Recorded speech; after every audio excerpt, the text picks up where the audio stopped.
one of the things that I hear in terms of people challenging me as I've spoken out against this is that they've said, critical race theory it's just an analytical tool. It's a set of ideas that has some really positive or good or helpful things for Christians or for churches, even if they're promoted by non-Christians. And then they'll go back and talk about the doctrine of common grace.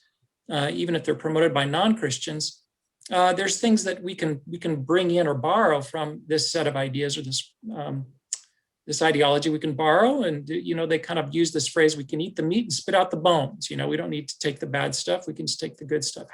I'm sure you've heard that. How do you respond? How would you respond? I'm guessing I know how you respond based on what you just said. I asked them, do you do the same thing with Mormonism? Do you do the same thing with Islam? Do you do the same thing with naturalism?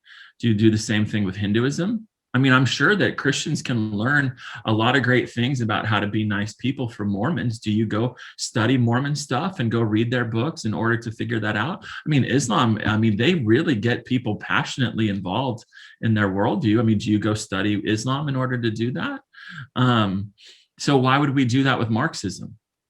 Why would we do that kind of thing? And then my second question is the Bible sufficient for all things pertaining to life and godliness? So the man of God is equipped for every good work, or does it need to be supplemented with something else? That word is critical. Does it need to be supplemented by other things? So and then the third question I ask is, did critical race theory come from a historical, literal, grammatical exegesis of the text? Never. It's never done through exegesis. It is done through eisegesis. It's taking a philosophy over here and biblical categories over here, trying to combine them by not clearly defining either of them. Just assume, we know what love is, right? Because we're all Christians. We know what love is. And this is loving, CRT. So let's just put them together. We're not asking what the definition of love is. We're not asking any of those things because it's not coming from exegesis. So those are the three ways primarily that I do. And then I think the last one is I just say this is an opposing worldview. So it's atheistic. So their view of God is completely different, right? It's naturalistic. So their view of creation is completely different. The Bible is not sufficient. It needs an added canon in order to understand how you're really supposed to live as a Christian. Humanity is not created in the image of God. It's oppressors and oppressed. Original sin is white privilege. Everything is redefined. Truth is not correspondence to reality. Truth is perspectival. Knowledge is now based on my perspective. Being born again has nothing to do with spiritual regeneration. It's becoming woke. Salvation, there is no salvation in this. Sanctification is virtue signaling. Like you go through all of this. Church discipline is being canceled. Evangelism is virtue signaling.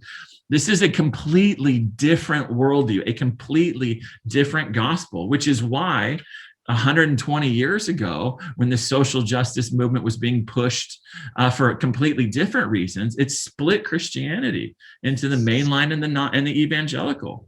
This is why, because this is what it does. This is why the book of Galatians, Paul went after the false gospel, because he knew if this gets a hold, it's going to create two churches, a Gentile church and a Jewish church. And we cannot let that happen. So Paul didn't sit there and go, well, it's all preferences and chew the meat and spit out the bone. Like those false teachers used the Bible, right? And it was promoted by who? Like Peter, Barnabas. So prominent Christian leaders were behind the heresy in Galatia. So this is a rerun. This is not only a rerun of 100 years ago and the modernist fundamentalist controversy, but this is a rerun of Galatia, where if we don't stand against this, these churches will become the mainline churches of today. And it may not happen in this generation of leaders, because this generation is trying to be in both camps at the same time.